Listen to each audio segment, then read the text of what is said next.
అపోస్తలుడైన పౌలు హెబ్రీయులకు రాసిన పత్రిక 12వ అధ్యాయము 2వ వచనం మధ్య భాగం ఉంది. అయితే మనము 2వ వచనం అంతటినీ కూడా కలిసి చదువుదాం.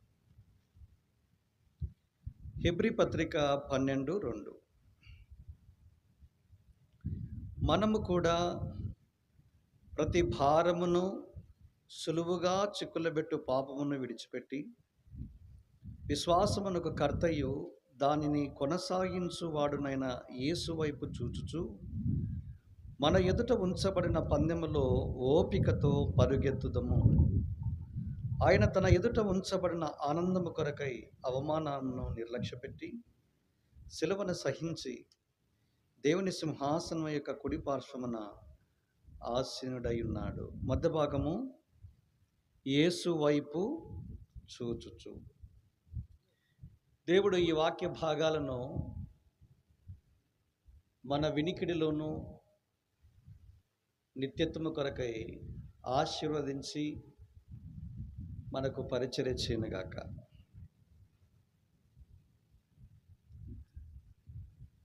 ఈ 21వ శతాబ్దపు సంఘ చరిత్రలో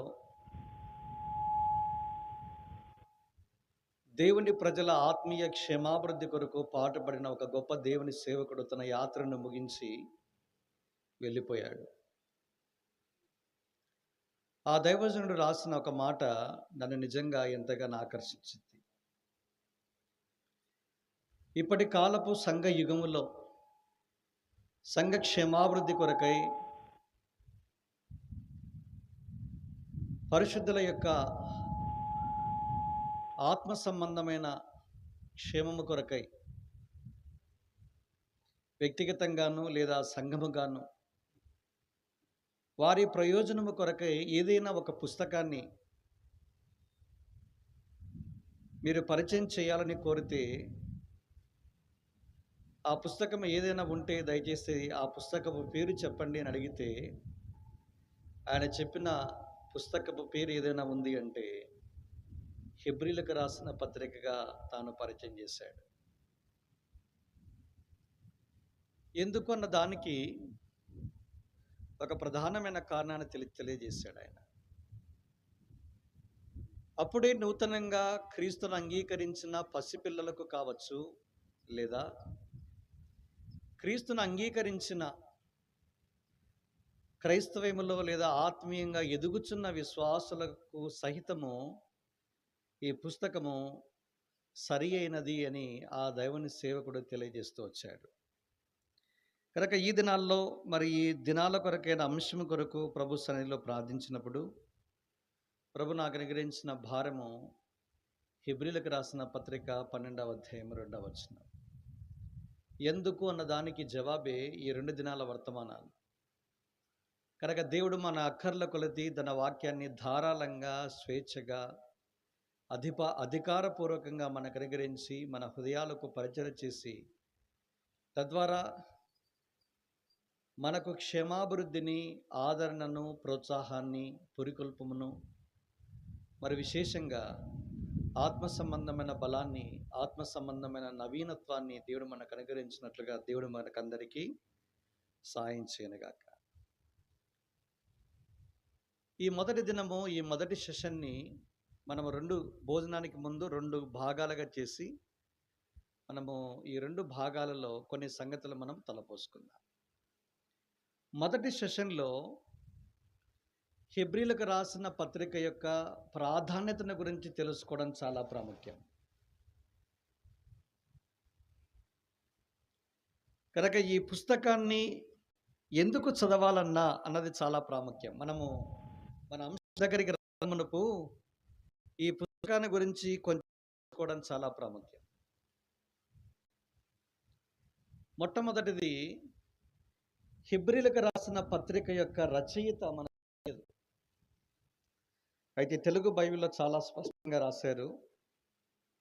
అపోస్తలుడైన పౌలు హెబ్రీలకు రాసిన పత్రిక అని. బైబిల్ పండితులు 2 వర్గాలుగా విడిపోయారు ఈ రచయిత విషయంలో. ఒకటి ఎవరు రాశారో స్పష్టంగా మనకు తెలియదన్నది ఒక భాగం. అందుకే ఇంగ్లీష్ బైబిల్‌లో కింగ్ జేమ్స్ వర్షన్ చదివితే జనరల్ ఎపిజల్ టు హీబ్రూస్ అని ఉంటుంది. తెలుగులో మాత్రమే అపోస్తలుడైన పౌలు అని ఉంటుంది. కనుక రచయిత గురించిన ప్రస్తావన మనకి దాదాపుగా మరి వెస్ట్రన్ కల్చర్ లేదా క్రైస్తవ్యంలో ఇంకనూ ప్రశ్నార్థకంగా ఉన్న తెలుగు దగ్గరికి వచ్చేసరికి చక్కగా నిర్దిష్టంగా ఒక పౌలు తప్ప మరెవరు ఇలాంటి పత్రిక రాయలేరు అని ఒక నిర్ధారణకు వచ్చారు. అందుకే ప్రభుకు స్తోత్రము, పౌలే ఈ పత్రిక రాశారని మనం కూడా నమ్మి హృదయపూర్వకంగా విశ్వసించిన ప్రజలంగా మనం ఉండాలి. ఎవరో రాసినటువంటి రచయిత వేరే వారికి తెలియకపోయినా పౌలు ఈ పత్రిక రాశారని ఎక్కువ మంది నమ్ముతున్నారు కనుక మనం కూడా వారితో కలిసి ఏకీభవించి రచయిత వెలుగులో ఈ పుస్తకాన్ని మనము చాలా స్పష్టంగా మరి చదివి పఠించి ధ్యానించి మన జీవితాలకు అన్వయించుకుంటే మన జీవితాలు అది వరకు మునుపు ఏ జీవితం అయితే ఉందో అలాంటి జీవితం ఇక ఉండదు. ఒక నూతన అనుభవాన్ని కలిగిన జీవితాన్ని మనము అనుభవిస్తాం. ఈ పుస్తకాన్ని గురించిన పరిచయంలో 3 ప్రాముఖ్యమైన సంగతులు. మొదటిది ఏంటంటే, హెబ్రీలకు రాసిన పత్రిక నీకు నాకు శ్రేష్టమైన సంగతులను పరిచయం చేస్తుంది. అందుకే Hebrews is the book of better things. శ్రేష్టమైన సంగతులు పరిచయం చేసే పుస్తకంగా హెబ్రీ పత్రిక మనకు పరిచయం చేయబడతాయి. మీరు బాగా తరచి చూస్తే 13 అధ్యాయాలు గలైన ఈ పుస్తకం లేదా ఈ పత్రిక తరచి చూస్తే శ్రేష్టమైన అనే ఈ మాట 13 సార్లు కనిపించడానికి మనము చూస్తాం. మొదటిసారి హెబ్రీ పత్రిక మొదటి అధ్యాయం 3వ వచనంలో మనం చూస్తాం, దేవదూతల కంటే ఎంత శ్రేష్టమైన నామము కలిగిన వాడై లేదా పొందిన వాడై శ్రేష్ఠుడో అనే మాట మనం చూస్తాం. శ్రేష్టమైన నామము పొందినవాడు కనుక యేసుక్రీస్తు ప్రభువారు దేవదూతల కంటే శ్రేష్టమైన నామాన్ని పొందాడు.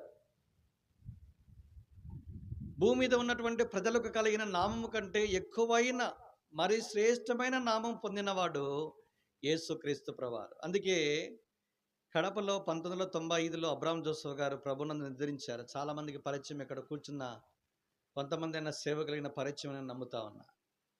ఈ దేవుని సేవకుని ఇష్టమైన పాట ఏంటంటే, యేసుక్రీస్తు నామం శక్తిగల నామం, సాటి లేని నామం, మధుర నామం. సువార్తకి వెళ్ళే ప్రతిసారి కూడా ఈ పాట పాడించేవాడు. ఈ పాట పాడించేటప్పుడు ఆయన చేసే పని ఏంటో తెలుసా? ఆ పాట ఎప్పుడైతే వస్తుందో మోకాళ్ళ మీదకి తీసుకెళ్తాడు. ఎందుకు? ఈ శ్రేష్టమైన ఈ నామాన్ని ఇంతవరకు ఒప్పుకొనటువంటి వారు కూడా ఏమవుతారు? ఆయన ప్రభువని ఒప్పుకుంటారంట. అంత మాత్రమే కాదు, ఆయన ఎదుట ప్రతి మోకాలు వంగుతుందంట.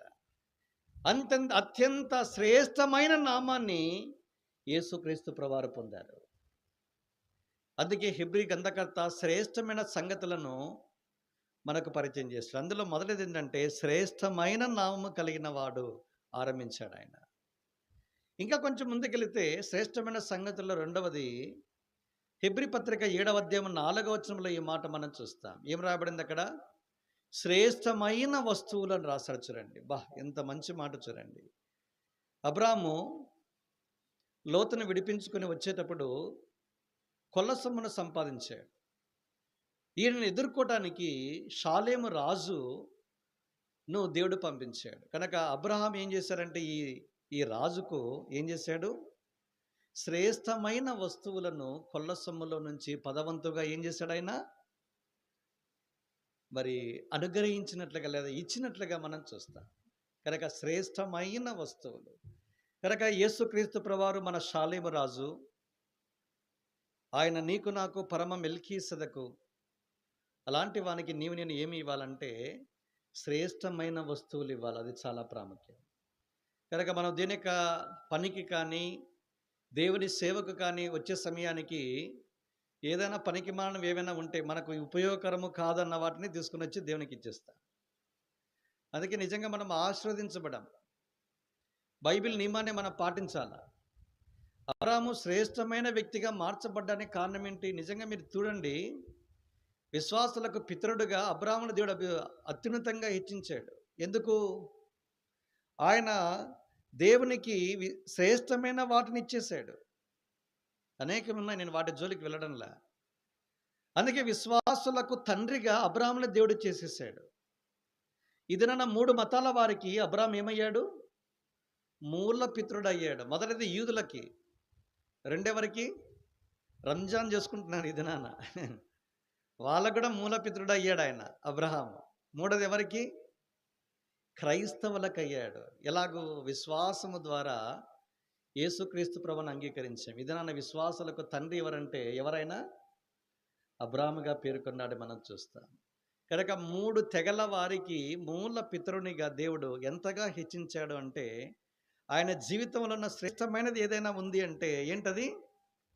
శ్రేష్టమైన వస్తువును దేవునికి అబ్రాహాం ఇచ్చినట్టుగా చూస్తాం. వస్తువులే కాదండి, తన సొంత కుమారుడైన ఇస్సాకుని వేశాడు. శ్రేష్టమైన వాడు బలిగా అర్పించినట్లుగా మనం చూస్తాం. హెబ్రీ 11:17లో అబ్రహాము ఇస్సాకుని ఏం చేశాడంట? అర్పించేశాడని పాస్ట్ టెన్స్ రాశాడు. గతించిపోయే సంగతిని ఇచ్చేశాడనే మాట రాశాడు. ఇవ్వనై ఉండగానే మాట లేదు. అబ్రాహాము విశ్వాసమును బట్టి ఇస్సాకుని ఏం చేశాడంట? అర్పించను, పాస్ట్ టెన్స్. కనుక వస్తువును మాత్రమే కాదు, తాను ఎంతగా ప్రేమిస్తా ఉన్నాడో దాన్ని కూడా తీసుకుని వచ్చి బలిపీఠం మీద పెట్టాడు. అందుకే దేవుడు అబ్రాహాము ఘనపరిచినట్లుగా చూస్తాం. అందుకే మీరు చూడండి, కొత్త నిబంధనలో మొదటి పుస్తకం ఎవరితో ఆరంభమైంది? మత్తయి సువార్తతో ఆరంభమైంది. మత్తయి సువార్త మొదటి అధ్యాయంతో ఆరంభమైంది. మొదటి అధ్యాయం మొదటి వచనం ఎలా ఆరంభమైంది? అబ్రహాము కుమారుడగు దావీదు కుమారుడగు యేసుక్రీస్తు వంశ. కనుక నీవు నేను అబ్రహాము వలె శ్రేష్టమైన వస్తువులను, దేవుడు కోరిన శ్రేష్టమైన దానిని అర్పిస్తే మనం కూడా అలాంటి అంతస్తుకు మనం వెళ్తాం. ఇంకా కొంచెం ముందుకెళితే ఇదే 7వ అధ్యాయము 19లో ఇంకొక మాట రాశాడు. ఏమన్నాడు ఆయన? శ్రేష్టమైన నిరీక్షణ అని రాశాడు. ఏ మాట అండి అది! ఈ శ్రేష్టమైన నిరీక్షణ ద్వారానే దేవుని యొద్దకు చేరుదుమని రాశాడు ఆయన. నేను దాని గురించి ఎక్కువ చెప్పడం లేదు, ఎందుకంటే మనం చాలా సంగతి తవ్వుకోవాలా. 7వ అధ్యాయం 20వ వచనం వచ్చేసరికి ఇంకొక మాట రాశాడు. శ్రేష్టమైన నిబంధన. పాత నిబంధనకు కొత్త నిబంధనకు చాలా వ్యత్యాసం ఉంది. పాత నిబంధన ఎక్కడ రాశారు?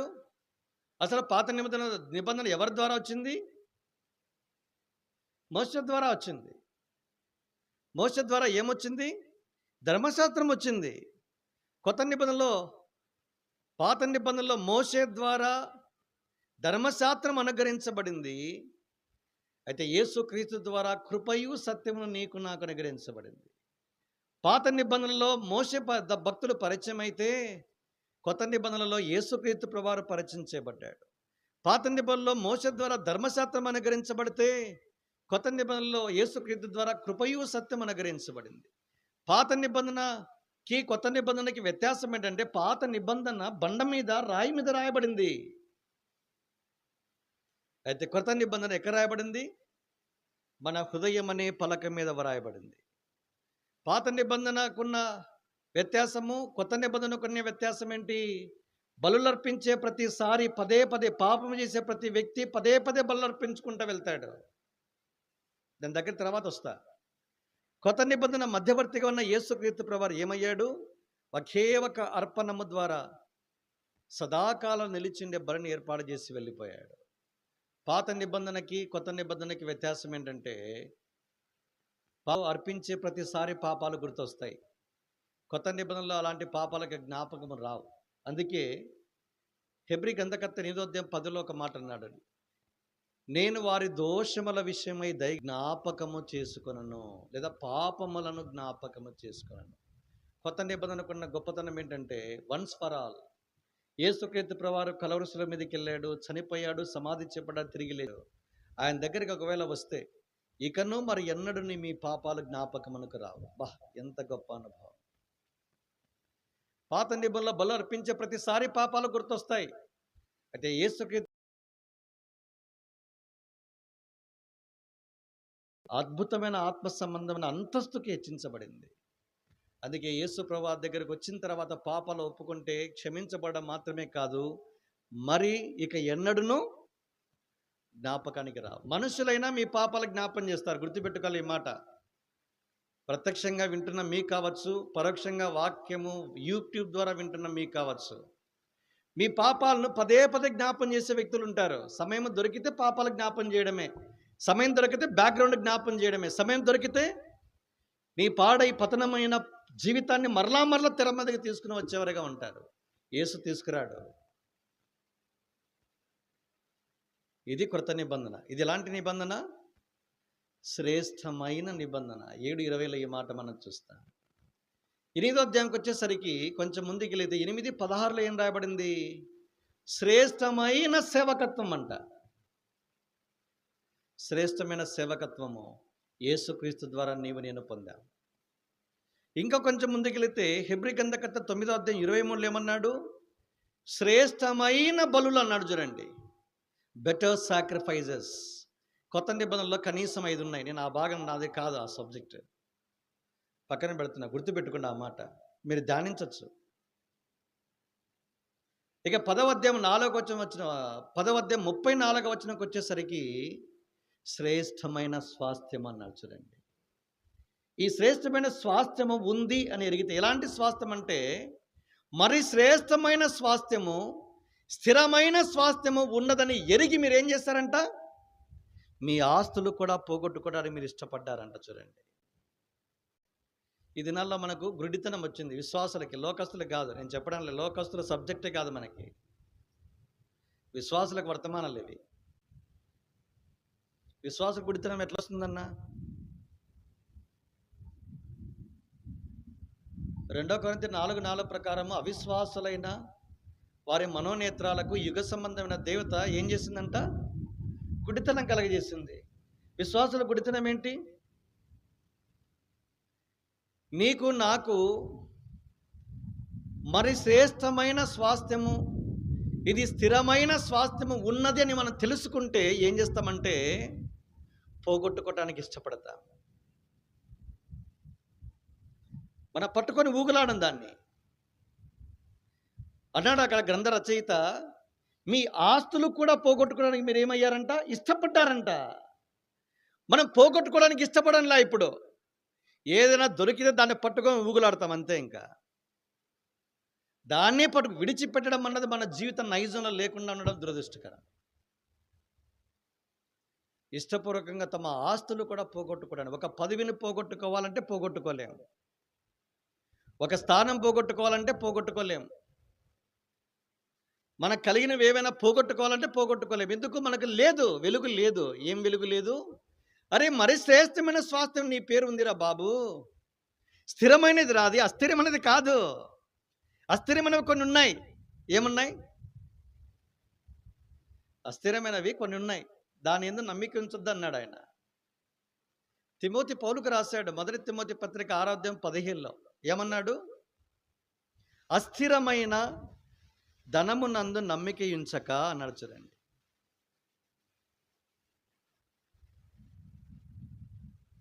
సమస్తమును ధారాళముగా అనుగ్రహించి దేవుని యందే ఏం చేయాలి? మీరు నమ్మిక ఉంచండి. దేవుని మీద నమ్మకం పోయింది, అందుకే సబ్జెక్ట్ అది.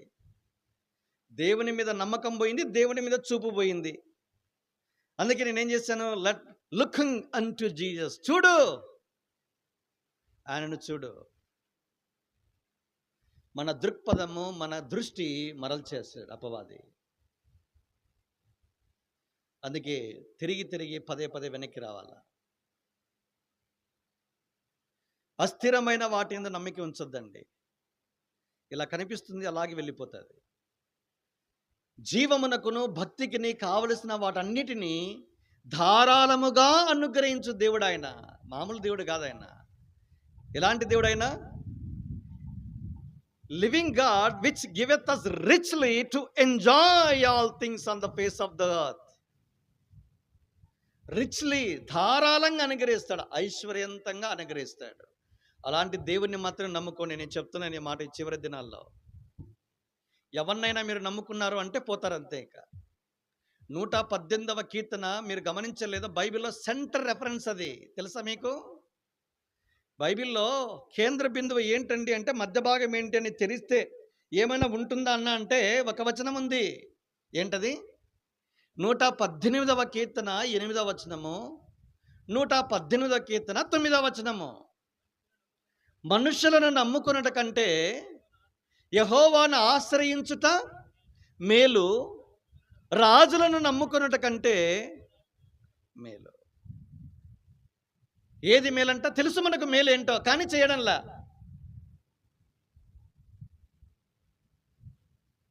అరే మనుషులను నమ్ముకోవద్దండి అయ్యా. మధ్య భాగం అది నేను చెప్పడంలే. మళ్ళీ నేను చెప్తే మళ్ళీ నా మీద రాలేయద్దండి. యూట్యూబ్ మీద కూర్చొని ఏం చెప్తున్నా వినే వాళ్ళు కొంతమంది ఉంటారు. ఇది నామంతా ఏందో తెలుసా? ఫలానా స్థలం నుంచి వచ్చాడు ఫలానా వ్యక్తి ఏం చెప్తా ఉన్నాడు. What a tragedy it is. దురదృష్టం ఇదంతా. నేను హృదయపూర్వకంగా చెప్పగలను, దేవుడు ఏదైతే ఇచ్చాడో దాన్ని చెప్పడానికి వచ్చిన. పార్టీలు లేవు ఇక్కడ, వర్గాలు లేవు, కూటాలు లేవు. పనికి మన చెత్తంతా మన హృదయాల్లో మనసులో నిండిపోయింది. చెత్తనంతా ఏం చేయాలా? ఈ మధ్యన మొన్ననే చెప్పాడు ఆయన భక్సింగ్ గారు, మొన్ననే, అది ఏప్రిల్ 30 మే 1 తెలియదు నాకు. చెత్త విస్తారము కట్టాలంటే ఏం చేయాలా? చెత్తను తీసేయాలా?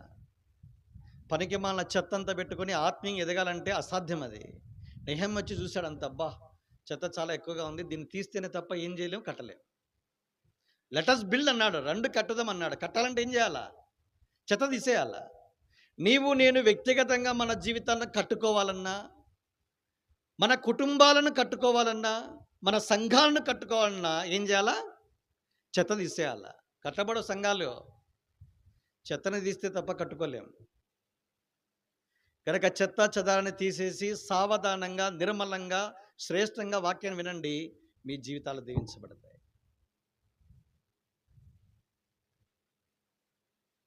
కనుక దేవుడి దినాల్లో శ్రేష్టమైన వాటిని సిద్ధపరిచాడు. శ్రేష్టమైన సేవకత్వం, శ్రేష్టమైన బలి. దేవుడు నీకు నాకు అనుగ్రహించిన, ఇంకా కొంచెం ముందు 10:34 దగ్గరికి వచ్చాము. ఇప్పుడు ఏం మాట్లాడుతున్నాడు? శ్రేష్టమైన స్వాస్థ్యం, మరీ శ్రేష్టమైనదని రాశాడు ఆయన. కనుక నీకు నాకు ఇవన్నీ ఉన్నప్పుడు ఏదైనా పోగొట్టుకోవడానికి ఏం చేస్తాం మనము? మనసు వస్తుంది, ఇష్టం వస్తుంది, రావడంలే ఇప్పుడు. అందుకే నీకు నాకు శ్రేష్టమైన స్వాస్థ్యం ఉందని ఎరిగి దేవుని నమ్ముకుందాం. మనుషులను, రాజులను, డబ్బులు ఉన్న వాళ్ళని, పరపతి కలిగిన వారిని, రికమెండేషన్లను, పనికి మాలిన చెత్తని పరిపూర్ణంగా తీసేద్దాం. కనుక 10:34 వరకు వచ్చాం. ఎన్ని సంగతులు వచ్చాయి? శ్రేష్టమైన నామము, శ్రేష్టమైన వస్తువులు, శ్రేష్టమైన నిరీక్షణ, శ్రేష్టమైన నిబంధన, శ్రేష్టమైన సేవకత్వము, శ్రేష్టమైన స్వాస్థ్యము. 10 వరకు వచ్చాం. 11 ఏముంది? 11:4 వచ్చేసరికి శ్రేష్టమైన బలి అర్పించాడు ఆయన. ఇంకా కొంచెం ముందుకెళితే హెబ్రీ 10:16 ఏముంది? శ్రేష్టమైన దేశము కొరకు కనిపెడుతూ ఉన్నారంట. శ్రేష్టమైన దేశం కొరకు కనిపెట్టేవాడు ఏం చేస్తాడు? 2 పదాలు ఉన్నాయి అక్కడ. గుడారాల్లో నివసించారు. పర్మనెంట్ రెసిడెన్స్ లేదు ఇక్కడ. గుడారాలు ఏం చేయాలా? ఈ దినం మీరు మీటింగ్ చేసాం, 2 మీటింగ్లు అయితే గుడారం ఎత్తేయాలా, నా పరిభాషలో తీసేయాలా. అంటే మనం ఎవరము?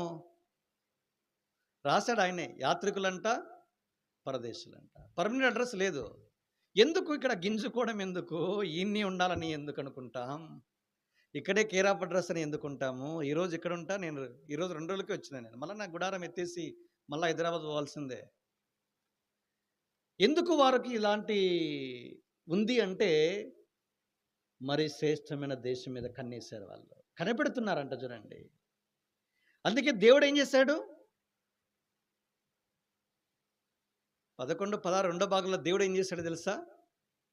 అందుకు దేవుడు వారు దేవుడు అని అనిపించుకోవటానికి ఏం చేయలేదంట? సిగ్గుపడలేదంట. నా గురించి దేవుడు సిగ్గుపడతాడా? అతిశయిస్తాడా? ఊహించండి మీరు. నాకు నేనే ప్రశ్న వేసుకోవాలా, నాకు నాయనే జవాబు చెప్పుకోవాలా. ఏమన్నాడు? అందుచేత వారి దేవుడు అని అనిపించుకొనుటకు ఆయన సిగ్గుపడలేదంట. ఎందుకు? వారు మరి శ్రేష్టమైన దేశం మీద ఫోకస్ చేశారు, లక్ష్యం ఉంచారు, కనిపెడుతూ ఉన్నారు, ఎదురు చూస్తూ ఉన్నారు. దేనికి దేవుడు శిల్పియు నిర్మాణకుడు, అట్టి దేశం కొరకు ఎదురు చూస్తూ ఉన్నారంట. నీ నిరీక్షణ ఇదేనా అండి? బ్రతికి 20 ఏళ్ళకు 40 ఏళ్ళకు 60 ఏళ్ళకేనా ఉంటే ఇక్కడే ఉంటుంది మన చూపంతా. శ్రేష్టమైన దేశం మీద ఉంటే గుడారాల అనుభవంలో మనం ఉంటాం. యాత్రికులుగాను పరదేశులుగానే ఉండటానికి ఇష్టపడతాం.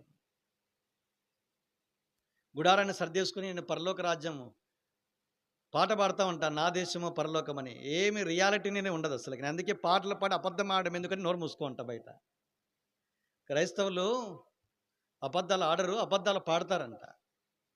అబద్ధాలు పాడడం అంటే లోకము శరీరము లాగినను లోబడక నిన్ను వెళ్ళుదును, యేసు చాలును,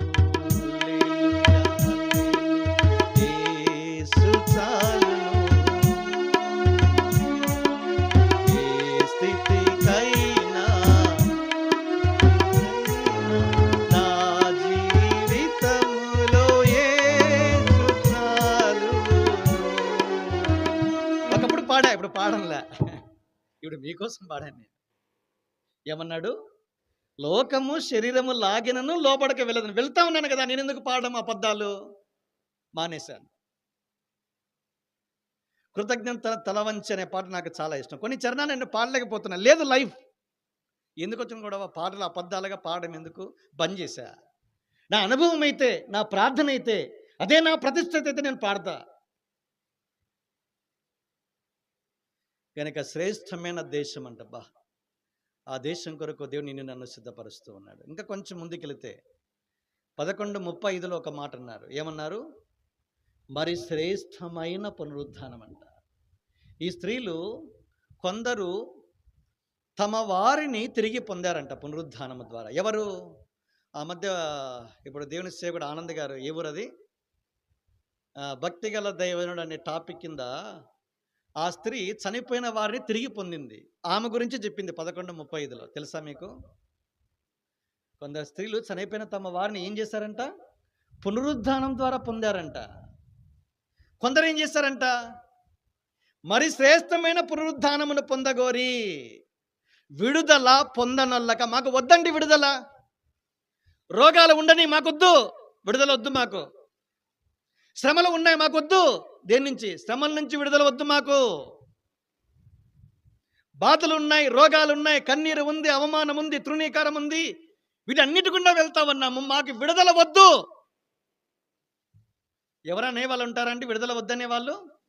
ఎందుకమ్మా? తర్వాత ఇంకొక మాట రాశాడు, విడుదల పొందనొల్లక మరి శ్రేష్టమైన పునరుద్ధానము పొందకోరి యాతన పెట్టబడరి. విడుదల వద్దంట, మళ్ళా ఇంకేం కావాలంట? యాతన కావాలంట. ఎవరున్నారు? నిజంగా మనం చదివితే ఏం వీళ్ళకి పిచ్చా విర్రా? టార్చర్ కావాలంట. యాతన అంటే ఏందనుకుంటున్నారు మీరు? Torture for Christ. క్రీస్తు కొరకు చిత్రహింస. రిచర్డ్ ఉమ్బ్రాండ్ అనే ఒక దేవుని సేవకుడు రాశాడు పుస్తకం, చదవండి.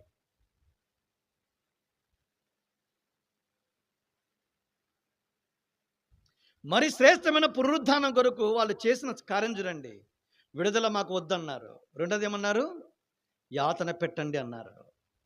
యాతన అంటే మామూలు విషయం కాదు. అది ఎక్కడ కనపడుతుంది ఈ మాట? వాడు చచ్చిపోయి వెళ్ళాడు పైకి, ధనవంతుడు. వేదనకరమైన స్థలం అంట. ఇంకేమంట? యాతన. తట్టుకోలేము అది. దాన్ని కావాలని కోరుకున్నారంట.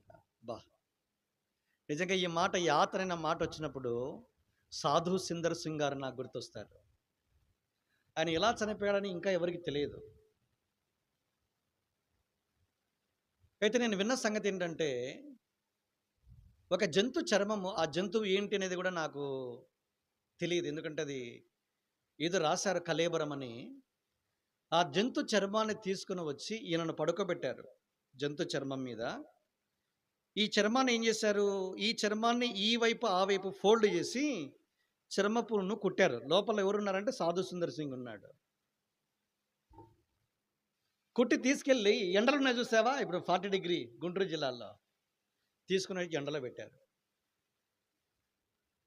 ఆ ఎండకు ఈ చర్మము చాలా త్వరగా తీసుకుంటుందంట, రిసీవ్ చేసుకుంటుందంట. తీసుకొని ఆ ఎండలోనైనా ఆ చుట్టబడినటువంటి ఈ కళేబరం ఆ చర్మపు చుట్టలోనే ఏమయ్యాడైనా చనిపోయాడంట.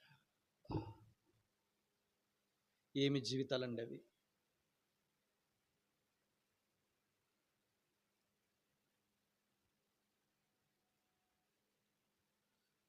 నేను ఊరికే చెప్పలేకపోతున్నా ఈ మాట.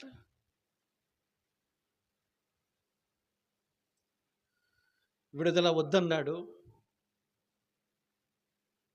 యాతన పెట్టబడి చంపబడ్డానికి ఇష్టపడ్డాడు. ఏముంది ఆయనకి? మరి శ్రేష్టమైన పునరుద్ధానం. అది జీవితం అంటే. యేసు వైపు చూస్తూ వెళ్ళే వారి జీవితాలు ఇలాంటివి ఉంటాయి. సుఖం ఉండదు. దానికి అలవాటు పడితే మనము మరి శ్రేష్టమైన కాదు, అసలు పునరుద్ధానంలోనే పాలుభాగం కావు. జాగ్రత్త. ఇంకా కొంచెం ముందుకెళితే 11:40లో ఒక మాట అన్నాడు. దేవుడు శ్రేష్టమైన వాటిని సిద్ధపరిచి ఉన్నాడు. ఏంటయ్యా అంటే తెలియదు మనకి. ఎందుకు? దేవుడి సిద్ధపరిచినవి పౌలు 1 కొరింథీ 2:9లో ఒక మాట అన్నాడు. దేవుణ్ణి ప్రేమించు వారికి దేవుడు ఏవి సిద్ధపరిచినో అవి కంటికి కనబడలేదు, చెవికి వినబడలేదు, మనుష్య హృదయానికి గోచరం కాలేదని రాశాడు. అందుకే ఒకే ఒక మాటలో ఏమన్నాడంటే, శ్రేష్టమైన వాటిని సిద్ధపరిచి ఉన్నాడు. దీని కొరకు మనం వెళ్ళాలా? ఎంతసేపు భూ సంబంధమైన మనసే, భూ సంబంధమైన వస్తువులు, భూ సంబంధమైన సుఖము, భూ సంబంధమైన వైరాగ్యము, భూ సంబంధమైన స్థలాలు, ఇదే మన జీవితం ఉంటే దేవుడి సిద్ధపరిచిన వాటి ఎలా స్వతంత్రించుకొనగలము? 11 సంగతులు అయిపోయాయి. 12ది తెలుసా? తెలుగు బైబిల్లో 13ది. హెబ్రీ గ్రంథకర్త 12వ అధ్యాయం 24వ వచనంలో ఒక మాట రాశాడు. మరి ఇంతకంటే మరి శ్రేష్టముగా పలుకు ప్రోక్షణ రక్తమునకు మీరు వచ్చారని రాశాడు. ఏంటంతది? మరి శ్రేష్టముగా పలుకు ప్రోక్షణ రక్తం, అదే యేసు రక్తం. హేబెల కంటే మరి శ్రేష్టముగా పలికే ప్రోక్షణ రక్తం ఇది. జకరియా చిందించిన రక్తము కంటే మరి శ్రేష్టముగా పలికే ప్రోక్షణ రక్తం ఇది. ఆ రక్తం దగ్గర మీరు వచ్చారండి. ఇది 13వది, చివరిది. ఇక్కడ ఏం చెప్పాను మీకు? Hebrews is the book of better things. ఈ పుస్తకం ఎందుకు చదవాలి అంటే, ఏమున్నాయి నీ కొరకు నా కొరకు? శ్రేష్టమైనవి ఉన్నాయి. మరి శ్రేష్టమైన సంగతులు నీ కొరకు నా కొరకు ఉన్నాయి. ఈ పుస్తకం చదివితేనండి మీ జీవితం మళ్ళీ ఇంకొక రీతిగా ఉండదు. అందుకే మీకు చెప్పాను, ఒక దేవుని సేవకుడు ఏదైతే చెప్పాడో అది నేను ధ్యానించిన తర్వాత ఇది చెప్పటానికి ఆ దగ్గరికి వెళితే ఈ మాట ఆయన పరిచయం చేశారు. ఎంత అమోఘంగా ఉందండి. సంఘానికి, నీకు, నాకు ఈ దినాల్లో ఏదైనా ఒక పుస్తకంలో నుంచి బోధించబడాలని కోరితే మీరు ఏ పుస్తకం ఎన్నుకుంటారంటే, ఆయన చెప్పిన పుస్తకం ఏంటో తెలుసా? హెబ్రీ పత్రిక. కనుక మీరు నేను చెప్పిన ఈ మాటలు మాత్రమే కాదు, మీరు ఇంటికి వెళ్ళిన తర్వాత మీ జీవితాల మోకాల మీదకి వెళ్ళండి, ఈ పుస్తకం చదవండి. 1 గంటలో పూర్తి చేయొచ్చు. మోకాల మీదకి వెళ్ళి చదివితే ఒకే సెట్టింగ్లో పూర్తి చేస్తే 1 గంట పడుతుంది. కొంచెం మీరు నెమ్మదిగా చదివే అంటే 1.5 గంట పడుతుంది. సెలవులకు వచ్చేటప్పుడు మీరు ఎప్పుడైనా గుర్తుపెట్టుకోవాలా, మీరు చేయాల్సి. నేను చేశాను అది, అందుకే మీకు చెప్తున్నా. చెప్పకూడదు మీకు యాక్చువల్గా, ఎందుకంటే మా అనుభవాలు కాకుండా వాక్యమే చెప్పాలి. మా అనుభవాలు ఎందుకు, మా సాక్ష్యాలు దండగా అంటే చెప్పకూడదని చెప్పడంలా, నాకు తక్కువ టైం ఉంది కనుక నేను చెప్పడం. దేవుడే మీకు నాకు బోధిస్తే ఫస్ట్ హ్యాండ్ ఇన్ఫర్మేషన్ పైనుంచి పొందుతారు. నేను మీకు ఇచ్చేది సెకండ్ హ్యాండ్ ఇన్ఫర్మేషన్ ఇది. ఎందుకు? నేను మొదట పొంది నాకు మొదట బోధ, తర్వాత మీకు బోధ. ఇది నేను నేర్చుకున్నా, అదే మీకు తెలియజేస్తూ ఉన్నా. కనుక దేవుడు నా జీవితంలో హెబ్రీ పత్రిక ద్వారా తెలుసుకోవాలని కోరేది ఏంటంటే, హెబ్రీ పత్రిక శ్రేష్టమైన సంగతుల గని కూడా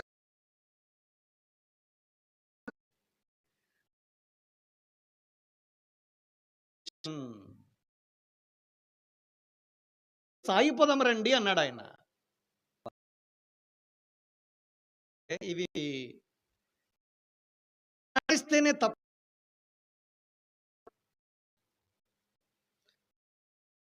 క్రియలను విడి. ఎందుకే పౌలు అని రాశాడు. 9:14 నిత్యుడు ఆత్మ ద్వారా తన దేవుని కోసం ఒక జంట. రెండవ జంట ఏంటి? బాప్తిస్మములను గూర్చిన బోధ, హస్త నిక్షేపణ ఒక జంట. మృతుల పునరుద్ధానము, నిత్యమైన తీర్పు అదొక మూడవ జంట. ఇదే క్రైస్తవ జీవితం. ఇవి ఏంటంటే ఫండమెంటల్స్ అంటాం, మూలోపదేశం అంటాం. మూలోపదేశంలో 3 జంటలు ఉన్నాయి. ఇవన్నీ ఇప్పుడు ఏం చేయాలా? మానేయండి అన్నాడు ఆయన. ఎవరికి? ఇది విశ్వాసులకి. ఏం చేయాలా? ఎప్పుడు నిర్జీవ క్రియలు, ఎప్పుడు ఎంతసేపు అయ్యా ఆ పాపం చేసా, ఈ పాపం చేసా, నన్ను క్షమించు, మారు మనసు పొందరు. ఇంతే నా జీవితం అంతా. రక్షించబడి 5 ఏళ్ళు అయింది, 10 ఏళ్ళు అయింది, 15 ఏళ్ళు 20 ఏళ్ళు అయింది. ఏం బ్రతుకుంది మనకి? ఎప్పుడు పాపాలు ఒప్పుకోవడము, రక్తంతో కడుక్కోవడం, అంతవరకే ఉన్నాం అంతే. జీవితకాలం అంతా మారు మనసు పొందాల్సిందే. It's a different story. అందుకే ప్రకటన గ్రంథంలో ఉన్న 7 సంఘాలకి ఇదే మాట చెప్పాడు, మారు మనసు పొందని. నిటారుగా నిలబడాలా, సాగిపోవాలా. పడతా లేస్తా. ఒక పాపమో, ఒక అలవాటో పదే నిన్ను నన్ను బాధించాయి, ఏండ్లు గడిచాయి, ఇంకా మళ్ళీ పడిపోవడమేనా అదే పాపంలో? నీకు విసుగు రాలేదా? విసుగు వచ్చింది నాకు ఒకనొక సంవత్సరం. ఇది ఏందయ్యా, నిన్ను అంగీకరించాను, బైబిల్ పట్టుకున్నా, బైబిల్ బోధిస్తాను, మళ్ళీ పడిపోతాను, మళ్ళీ వస్తాను.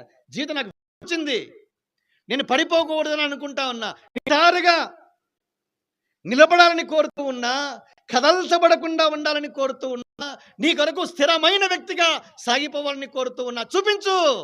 జవాబిచ్చాడు. కొన్ని పాపాల మీద విజయాన్ని నేను పొందాను. నేను హృదయపూర్వకంగా చెప్పగలను, ధైర్యంగా చెప్పగలను. నేను కొన్ని చూస్తే నేను ఒకప్పుడు చాలా సులభంగా పడిపోయేవాడిని. పడిపోవడం లేదు ఇప్పుడు. నేను పడిపోవడం లేదని నిటారుగా ఇంకా లేదా, కొన్ని విషయాలే, మళ్ళీ అన్ని కాదు. మళ్ళా 1 కొరింథీ పత్రిక 10వ అధ్యాయంలో ఒక మాట ఉంటుంది, తాను అనుకున్నవాడు అట్లా నిలబడిపోద్దని, పడిపోతాడని జాగ్రత్త పడాలంట. దాని గురించి నేను చెప్పడం లేదు, అంతస్తు వేరే. I'm not a perfect. మన పరిపూర్ణుల కాల, భూమి మీద ఉన్న ఏ వ్యక్తి పరిపూర్ణుల కాల. పరిపూర్ణుల మగుటకు సాగిపోవాలి. స్పిరిచువల్ మెచ్యూరిటీ ఉంటుంది దీన్ని. సంపూర్ణత అంటే సిన్లెస్ పర్ఫెక్షన్ కాదు, ఇది స్పిరిచువల్ మెచ్యూరిటీ. ఆత్మీయంగా ఏం కావాలా? పరిణతి అంటాం, సంపూర్ణత అంటాం, ఆత్మీయంగా ఎదగడం అంటాం. కొన్ని మానేసేయాలా. ఇవన్నీ మానేస్తే తప్ప మనం పరిపూర్ణల కాలేం. బైబిల్ కొన్ని ఉన్నాయి. ఉదాహరణ, కొత్తగా జన్మించినాం అనుకోండి, ఇప్పుడు ఏం చేయాలా? రక్షణలో ఎదగాలంటే ఏం చేయాలా? పేతురు ఒక మాట రాశాడు. 1 పేతురు, నేను బైబిల్ మూసేస్తాను ఎందుకంటే ఈ పేజీలు అటు ఇటు పోతున్నా, మళ్ళీ ఏమని అనుకోవద్దండి. ముందే మీకు ఒక హింట్ ఇచ్చేస్తా ఉన్నా. పలచని పేపర్ ఇది, ఈ గాలికి పోతా ఉంది, అందుకే మూసేసా. ప్రభువు దయాళుడని రుచి చూచి ఉన్న ఎడల, 1 పేతురు 2వ అధ్యాయం 1, 3 వచనాలు కలిసి ఉన్నాయి. రుచి చూస్తే ఏం చేయాలా? సమస్తమైన దుష్టత్వమును, సమస్తమైన కల్మషమును, వేషధారణను, అసూయను, సమస్తమైన దూషణ మాటలను మాని అనే మాట అంశం. ఇప్పుడు సంపూర్ణులు కావాలంటే కొన్ని మానేయాలా, రక్షణలో ఎదగాలంటే కొన్ని మానేయాలా. ఇవేమి మానేయం మనము. ఎంత అసూయ అంటే, ఒక వ్యక్తి మీద అసూయ నీకు ఉంటే నువ్వు ఎదగవు. నీ జీవితం 25 ఏళ్ళు కావచ్చు, 50 ఏళ్ళు పెట్టుకో, బిలీవర్ 50 ఏళ్ళు లాభంలా.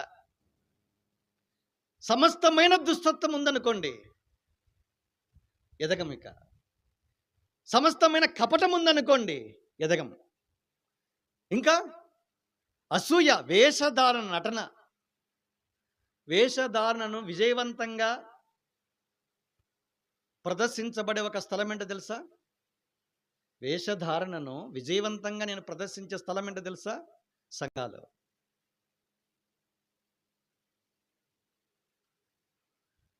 లేనిది నేను మీకు చూపించవచ్చు, బోధించవచ్చు, నేర్పించవచ్చు.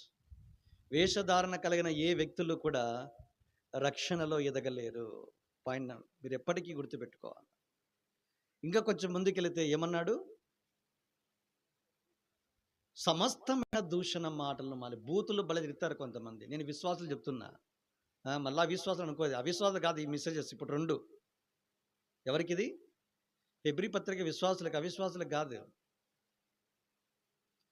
ఎట్లా తిడతారంటే నేను ఆశ్చర్యపోయిన కొన్నిసార్లు. ఎట్లా వస్తాయి రబ్బా వీళ్ళకి మాటలని? బూతులు మాట్లాడే వాని నాలుకను ప్రసంగించేదానికి దేవుడు వాడుకుంటాడా? అందుకే దేవుడు ఒక మాట చెప్పి, నేను ఒక సేవకుడి ద్వారా హెచ్చరించబడ్డా. 26 ఏళ్ళ క్రితం నేను రక్షించబడ్డాను. ఈ మే 30తో 26 పూర్తయి 27కి ఎంటర్ అవుతాను. నేను దేవుడి చేత వాడబడే సాధనంగా ఉండాలని కోరుకున్నా. ఒక సూత్రం చెప్పాడు ఆయన.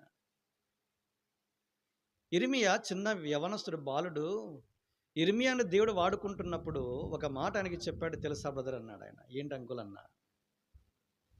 ఏవి నీచములో ఏవి ఘనములో నీవు గుర్తుపట్టిన ఎడల నీవు నా నోటి వలె ఉందు అన్నాడు. చూడండి, ఇర్మియా 15:19 ఉంటుంది. ఏమన్నాడు? ఏవి నీచములో ఏవి ఘనములో నువ్వు గుర్తుపడితే నువ్వు ఎట్లుంటావు? నీవు నా నోటి వలె ఉందు. తెలుగు తర్జుమా నువ్వు నా నోరు, ఇంగ్లీష్ తర్జుమా గాడ్ స్పోక్స్ పర్సన్. దేవుని పక్షంగా ప్రతినిధిగా మాట్లాడదు. గాడ్ స్పోక్స్ పర్సన్ అంట. ఇప్పుడు తెలంగాణ, క్షమించండి తెలంగాణ కాదు కదా, ఇక్కడ ఆంధ్ర గవర్నమెంట్ జగన్కి స్పోక్స్ పర్సన్స్ కొంతమంది ఉంటారు. ఈ గవర్నమెంట్ తరపున వాళ్ళే మాట్లాడతాడు. ఉన్నాడు కదా ఒక సజ్జల రామకృష్ణారెడ్డి. అతను ఎవరు? ప్రభుత్వ ప్రధాన సలహాదారుడు. మీకు ఇట్లా చెప్తే బాగా అర్థమవుతుంది అనుకుంటా. గవర్నమెంట్కి సంబంధించిన ఏ అజెండానైనా ఆయన ద్వారానే మాట్లాడిస్తారు. అతను ఎవరు? గవర్నమెంట్కి స్పోక్స్ పర్సన్ అంటాం వాళ్ళని. ఇప్పుడు యేసుకు ప్రతినిధులుగా భూమి మీద స్పోక్స్ పర్సన్గా దేవుడు నిన్ను నన్ను వాడుకోవాలంటే, అందరూ వాడబడతారు చాలామంది, ఇట్స్ అ డిఫరెంట్ స్టోరీ. నేను God spokes person, God speakers కాదు, నేను స్పీకర్, గాడ్ స్పోక్స్ పర్సన్ కాదు. అర్థమైందా? ఆ స్థాయికి ఎదగాలంటే బోధకులు వస్తారు, పోతా ఉంటారు. పురా జమానా. నువ్వు దేవునికి నోటి వలె, ఆయన నోటి వలె వాడుకోవాలంటే ఏవి ఘనమైనవో ఏవి నీచమైనవో గుర్తుపట్టాలా. గుర్తుపట్టి ఏం చేయాలా? నేను బూతులు రక్షణకు ముందు కానీ రక్షణ తర్వాత నా నోట ఒక బూత్ వచ్చినట్టుగా నాకు జ్ఞాపకం లేదు. బూతులు మాట్లాడే వాడిని నాలుగు తీసుకుని వచ్చి దేవుడు వాడుకుంటాడా? వాడుకుంటాడు. ఎప్పుడు? హృదయపూర్వకంగా ప్రభు దగ్గరికి వచ్చి క్షమాపణ కోరి నా నాలుకను పవిత్రపరిచి ప్రతిష్ఠించమని కోరిన వాడిని వాడుకుంటాడు. ఉదాహరణ యెషయా. అయ్యో నేను అపవిత్రమైన పెదవుల గలవాడని, అపవిత్రమైన జనము మధ్య నివసించువాడు, అయ్యో నేను నశించితినంటే అప్పుడు తీసుకుని వచ్చి కారు నిప్పు తీసుకుని వచ్చి నాలుకను ఏం చేసింది? పవిత్రపరిచింది, ముట్టింది. పవిత్రపరచబడిన నాలుక. ఆ పవిత్రపరచబడిన నాలుక ఎప్పుడైతే యెషయాకు వచ్చిందో ఏమైంది? ప్రత్యక్షత వచ్చింది.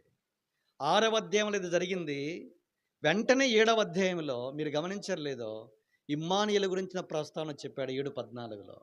యేసు పుట్టుక. 9వ అధ్యాయంకి వచ్చేసరికి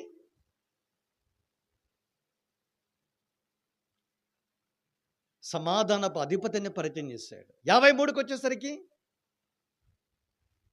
యేసు శిలువ మరణం, గుడ్ ఫ్రైడే గురించి చెప్పేశాడు ఆయన. యెషయా 66కి వచ్చేసరికి ప్రకటన 21-22 అధ్యాయంలో కొత్త ప్రపంచము కొత్త భూమి. బా, ఏమి ప్రత్యక్షత అండి! అంతవరకు ఎందుకు లేవు 5 అధ్యాయాల్లో? అయ్యో వారికి శ్రమ అన్నాడు.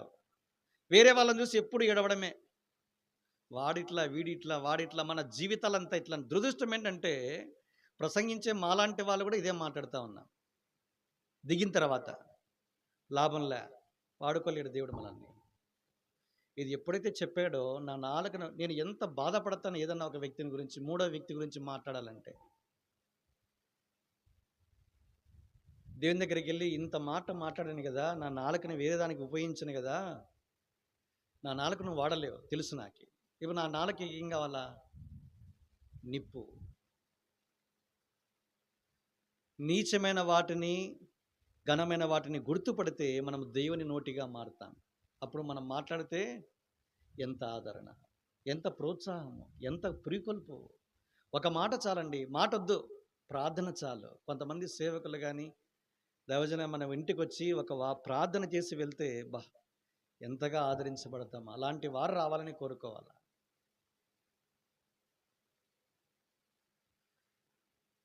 కొంతమంది జీవితాలు అడుగు పెడితే చాలా ఆశీర్వాదమే. వాళ్ళు అడుగు పెట్టిపోయారండి, మేము దీవించబడ్డామండి. లాబాను అన్నాడు, గుర్తించే లాబాను, యాకోబే అన్నాడు 30 మొట్టమొదటిసారి ఈ మాట నాకు తెలిసినప్పుడు, ఈ ముట్టుకూరు అనుకుంటా ఆ స్థలంలో ఒక సహోదరి వచ్చి అడిగింది, అన్న నేను మీరు వచ్చినప్పుడు చిన్న బిడ్డనని, 11 ఏళ్ల క్రితం. నేను అడుగు పెట్టిన ప్రతి స్థలమును దేవునిని దీవించాడు అన్నాడు. చూడండి, అట్లుండాల మనం. అడుగు పెడితే ఏం కావాలా? ఒక వ్యక్తి వచ్చాడన్న, అడుగు పెట్టాడు, ధ్వంసమైందన్న సంఘం అంతా, నాశనం అన్న. ఇట్లా అనుకోకూడదు. మనం అడుగు పెడితే ఎట్లుండాలా? ఆశీర్వదించబడ్డారన్న సంఘాలు కానీ కుటుంబాలు కానీ. అంటే నా లెగ్ ఏమై కావాలా? ఐరన్ లెగ్ కాదు. వాడు అడుగు పెడితే ఐరన్ లెగ్ కావద్దండి. నేను అడుగు పెడితే గోల్డెన్ లెగ్గా మారాలని కోరుకుంటా. ఎందుకంటే నాకు ఈ భూలోకంలో నేను అడుగు పెడితే నాశనం కావడము కోరుకోను. నేను అడుగు పెడితే యాకోబులే 30 ప్రకారము నేను అడుగు పెట్టిన ప్రతి స్థలములో యెహోవా నిన్ను ఆశీర్వదించాడు. ఆశీర్వాదం ఎక్కడుంది? పొలంలో ఉంది, బయట ఉంది, లోపట ఉంది. అట్లుండాలని నేను కోరుకుంటా. అది నా సాక్ష్యంగా దేవుడు చేయాలని కోరుకుంటా. ఎందుకు ఈ మాట? నోట బూతులు ఇవి ఏం చేయాలంట? మాని. అది అంశం అన్నది. ఏం మాని? ఇవి మానకుండా రక్షణలో ఎదగలేం. ఇవన్నీ ఉన్నాయి విశ్వాసుల్లో, అందుకే ఎదగలంలా. ఎదుగు బొదుగు లేదు, ఎక్కడ వేసిన గొంగడ అక్కడే. ఏళ్ళు తిరుగుతూ ఉన్నాయి, కానీ మనం మాత్రం అక్కడే ఉన్నాం. బాధ లేదండి? పుట్టిన బిడ్డ 18 ఏళ్ళు 25 ఏళ్ళు వచ్చిన అట్లే ఉంటే ఏ తల్లిదండ్రులకు, ఏ కన్న తల్లిదండ్రులకు ఆనందం ఉంటుందండి? ప్రభు తన స్వరక్తం ఇచ్చి సంపాదించాడే, నిన్ను నన్ను కొనుక్కున్నాడే. నీవు నేను ఎదగకపోతే దేవుడు ఎంత తప్పిస్తాడో, ఎంత బాధపడతాడో, ఎంత దుఃఖిస్తాడో. నీకు నాకు బాధ లేదు. కొనుక్కున్నవానికి, కన్నవానికి బాధ ఉంటుంది, కన్న తల్లిదండ్రులకు బాధ ఉంటుంది.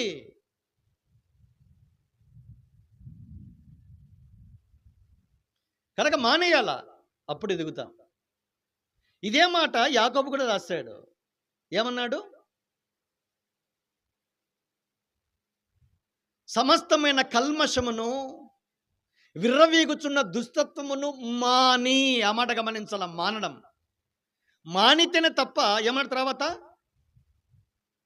మీ లోపల నాటబడి మీ ఆత్మలను రక్షించుటకు శక్తిగల వాక్యమును సాత్వికముతో అంగీకరించండి అన్నాడు. చూడండి, వాక్యమును అంగీకరించడానికి మునుపు ఏం చేయాలా? అందరికీ రాదు. ఏమందరికి రాదు, అందరు అంగీకరించలేరు. మీటింగ్ పెట్టండి. సమస్తమైన కల్మషము ఉన్నవాడు, విర్రవీగుచున్న దుష్టత్వం. విర్రవీగు అంటే ఏంటనుకుంటున్నారు? గుండెలు చింపి తిరుగుతూ ఉంటారు చూసారా, దాన్ని విర్రవీగుచున్న దుష్టత్వం అంటే. రారా చూసుకుందాం, బస్తీ మీద సవాల్ అంటాను చూసారా, అది. దాన్ని మానేయి. తర్వాత ఏం చేయి? మీ ఆత్మలను రక్షించే శక్తి గల వాక్యాన్ని అంగీకరించండి. రెండు ఒకేతో నివసించదు. ఇది ఉంటే వాక్యమైన ఉంటుంది, ఉంటే దుష్టత్వమైన ఉంటుంది. అది కొంత, ఇది కొంత ఏం ఉండదు.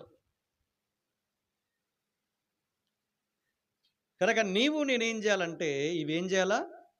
మానేయాలా. నేను క్లుప్తపరుస్తా. 1 కొరింథీ 13:11 పౌలు అన్నాడు ఒక మాట. అరే, ఒకప్పుడు నేను చిన్నపిల్లవాడిగా ఉన్నా, చిన్న పిల్లవాడిగా ఉన్నప్పుడు పిల్లవాని చేష్టలు చేశా. ఇంకేమన్నాడు? చిన్న పిల్లవాని వలె తలంచ, చిన్న పిల్లవాని వలె యోచించాడంట. చూడండి ఏమంట? చిన్న పిల్లవాని చేష్టలు చేశాను, చిన్న పిల్లవాని వలె తలంచాను, చిన్న పిల్లవాని వల్ల యోచించాను. ఇప్పుడేమయ్యాను? నేను పెద్దవాడయ్యాను. ఏం చేశాను? మానేశా. బా, ఏం సాక్ష్యం అండి! ఇవన్నీ కొత్తగా చెప్పాను నాకు దేవుడు, ఎప్పుడు చెప్పలే. ఫస్ట్ నేను చెప్తున్నా, ఎందుకు ఇచ్చారో నాకు తెలియదు. ఇక్కడ అక్కడతో ఏముందో తెలియదు. ఈ యూట్యూబ్ ద్వారా ఎవరైతే వాక్యం వింటున్నారో వారక్కడ కూడా నాకు తెలియదు. ప్లెయిన్గా వచ్చాను అంతే. నిన్ననే దిగాను చెన్నై నుంచి. ఎందుకు చెప్తున్నాను నాకే తెలియదు. నాకే ఈ వాక్యం చెబుతుంటే నా ఆనంద బాష్పాలు. 26 ఏళ్ళలో నేను ఇది చెప్పలేదు కదయ్యా. ఒకవైపు ఆనందం, దేవుడేం మాట్లాడాలని కోరుకుంటా, దేవుడు మాత్రమే కనబడాలా. మనిషి మాట్లాడితే ఆదరణ లేదు. మీరు వచ్చింది నా మాట వినడానికి రాలే, దేవుడు చెబితే మాటలు మాత్రమే వినడానికి వచ్చారు.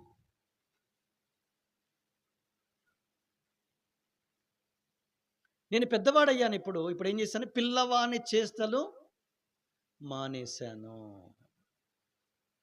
ఒకప్పుడు బ్రతికామండి. పిల్లలు చేసినట్టుగా మాట్లాడడము, చెయ్యడము, యోచించడము, తలంచడము, చైల్డిష్ బిహేవియర్ అంటాం దాన్ని. మానేసేసాడు. ఇప్పుడు ఏమయ్యాడు?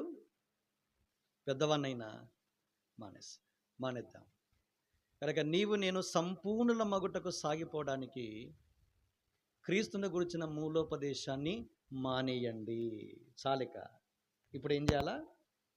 సంపూర్ణుల మగుటకు సాగిపోవాలి. స్పిరిచువల్ మెచ్యూరిటీ, స్పిరిచువల్ ప్రోగ్రెస్ అంటాం.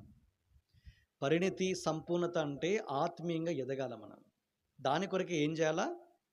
యేసు వైపు చూడాలి. దాని కొరకు ఏం చేయాలా? హెబ్రీ పత్రిక చదవాలి. ఈ 2 తలంపుల వెలుగులో హెబ్రీ పత్రిక మనం చదివి యేసు వైపు చూస్తే అనేకమైన ఆత్మ సంబంధమైన ఆశీర్వాదాలు కొంచెం మట్టుకైనా మనం ఎరిగేదానికి 2 దినాలు దేవుడు మనకు సాయం చేస్తాడు. రండి ప్రార్థన చేసుకుంటాం.